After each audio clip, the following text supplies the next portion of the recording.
приехал по проекту Erasmus+. Вот ваш якутский город, вашу столицу, конечно, в первый раз. Меня встретил здесь холод, но зато горячие встречи между коллегами на кафедре, в университете, даже прием у ректора. Мы получили проект Erasmus+, с названием Smart Grids, в переводе на русский язык это «умные сети».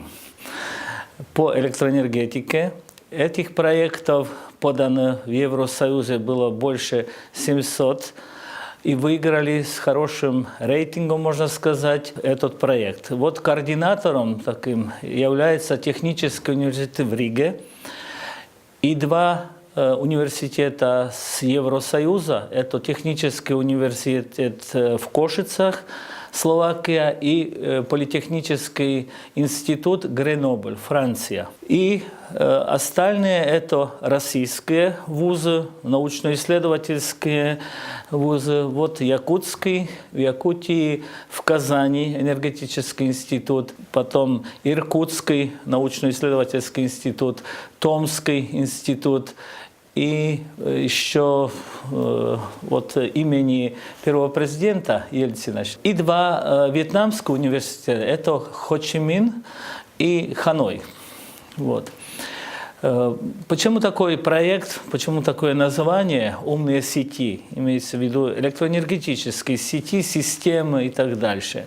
Оказывается, что электроэнергетика как будто какая-то, может быть, так сказать, консервативная наука, да, там уже ничего нового не придумаешь, но сейчас идет большое развитие информационно-технологических технологий, да, компьютеры, технологии вычислительные, передача информации, GPS и так дальше.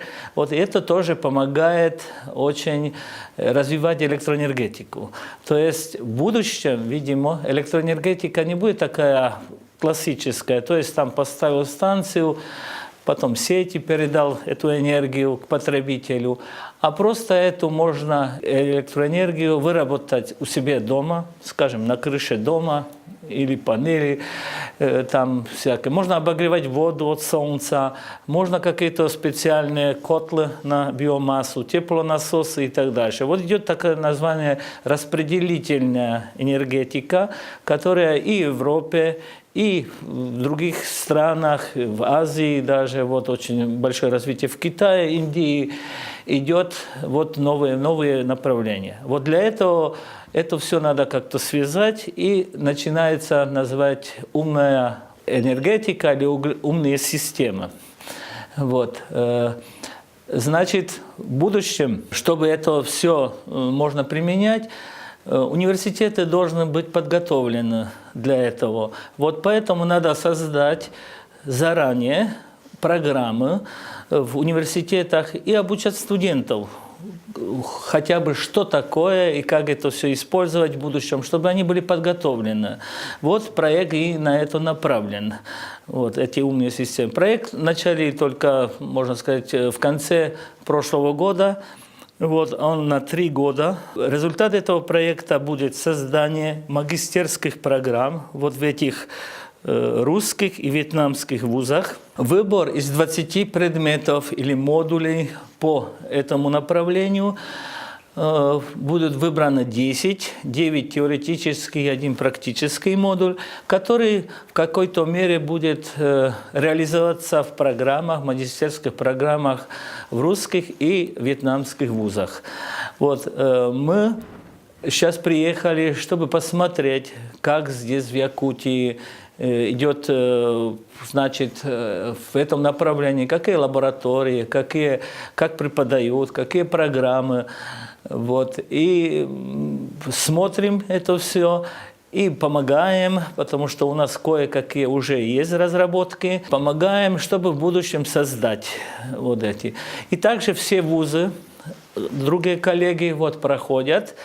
И сейчас следующее заседание будет всех этих 10 вузов в Гренобле, вот, Франции, с 4 по 6 апреля, где мы наметим уже конкретные разработки этих программ, то есть конкретные предметы. Результатом этого проекта будет то, что значит, каждый университет, российский и вьетнамский, будет разрабатывать 1-2 модуля вот это, в этом направлении. Они, значит, будут какие-то учебные пособия из этого созданы и внедрены. Может, некоторые, может, кто-то и все, если признают, что это хорошо, свои программы магистерские. То есть, особенно вот для вашего университета здесь, в Якутии, будет создана новая магистерская программа, которая еще на кафедре электроэнергетики, которой заведует профессор, доктор технических наук Надежда Сергеевна. Вот. И мы с ней сейчас очень работаем над этим. Хотя мы приехали всего на 2 дня сейчас, много видели, много посмотрели. И, конечно, потенциал вашего университета большой, не только по электроэнергетике. Вот, встречались и на физико-техническом институте, вот, с многими завкафедрой, так что будущее есть. Но надо, конечно, работать вот, и общаться, потому что будущее, конечно, это связано общение во всем мире. Такие программы у нас есть, имею в виду не только Словакия, конечно, Евросоюза. Это в прошлом это были программы по Эразме, сейчас называется Erasmus+, где наши студенты выходят за границу вот, в разные университеты, там учатся, скажем, 1 семестр или 1 год, потом приезжают, или дипломники делают свою дипломную работу. Так что из вашего университета также могут приехать к нам учиться. По этим проектам просто надо попробовать, надо взяться. Будущее, конечно, это то, чтобы общались люди. Вот Евросоюз предполагает, что в будущем где-то 10% студентов в рамках Европы будет обмен. Ну, пока вот это число, можно сказать, вот номер, да, меньше 5, вот такой есть. Но надо в будущем, так сказать, работать над этим просто.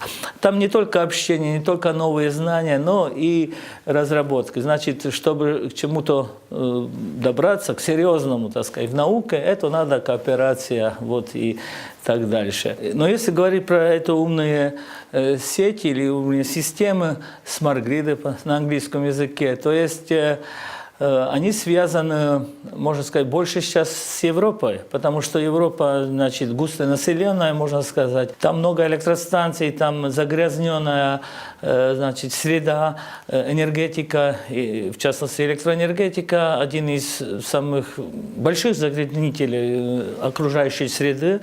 Там нет такого чистого воздуха, как в Якутии, естественно. И поэтому, скажем, до 2020 года все члены Евросоюза должны вырабатывать возобновляемый источник энергии 20 или больше процентов энергии. Будущее – это то, что, во-первых, Евросоюз требуется в потреблении дальше для развития своей экономики, потребление новых энергий, которые в основном привозятся и доставляются из России.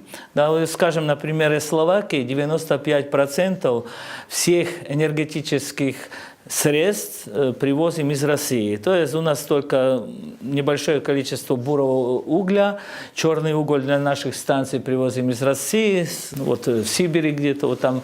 Вот. Нефть полностью 100% привозим, газ. И чтобы развивать экономику, еще, видимо, будет большое потребление, но можно и снижать за счет новых технологий и тоже именно регулировать, управлять это. Вот это, для этого есть и эта умная энергетика, умные системы. Ну, сейчас это такое популярное название, потому что мы говорим умные города, да, умные дома, да, вот. Ну, то, скажем, я закончил работать, через свой мобильник я могу включить там отопление в доме, или там женщина может включить питание, которое утром там поставила, и, значит, эта умная эта микроволновка, значит, ей приготовить ужин, когда приедет домой. Да, все, можно там разные вещи, вот, даже уже есть попытки, что, скажем, смотря какие программы и так дальше, можно экономить электроэнергию, в общем, это будущее. Но для этого сначала надо, скажем, есть такое, что измерить это, датчики, да, вот уже в Словакии сейчас до 2020 года всех, кто потребляет больше 4 мегаватт-часа в год, должен иметь умный счетчик. Что значит умный счетчик? Значит, уже никто к нему не подходит, чтобы он там смотрел, сколько потребления, а просто на расстоянии можно включить, выключить, подсчитать и так дальше. То есть, если кто-то не платит за электроэнергию, его отключат. Потом заплатит, значит, включать на расстоянии. Все. И все есть информация. Вот. И в странах Евросоюза, например, все счетчики в Италии должны быть такие умные. Да? Вот. Уже сейчас. Вот. Поэтому в таком направлении это первый шаг. И после этого, когда мы знаем, где сколько электроэнергии идет, можем что-то делать. Вот потом, как я сказал, развитие всех этих возобновляемых источников энергии. Вот, скажем, на Словакии особенно фотовольтических панелей, солярных панелей, то есть для обогрева воды.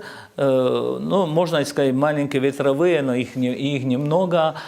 Да, все это источники энергии для дома. Да. И даже если, скажем, солнце светит, то избытки энергии идут в сеть уже.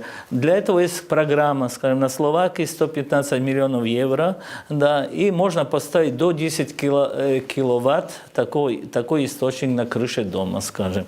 Вот. Он получит какую-то сумму, скажем, 40-50% из этих инвестиционных затрат, которые надо на такую систему, и просто можно. Так что будущее, конечно, все в этих интеллигентных, умных или смарт направлениях, и не только в электроэнергетике.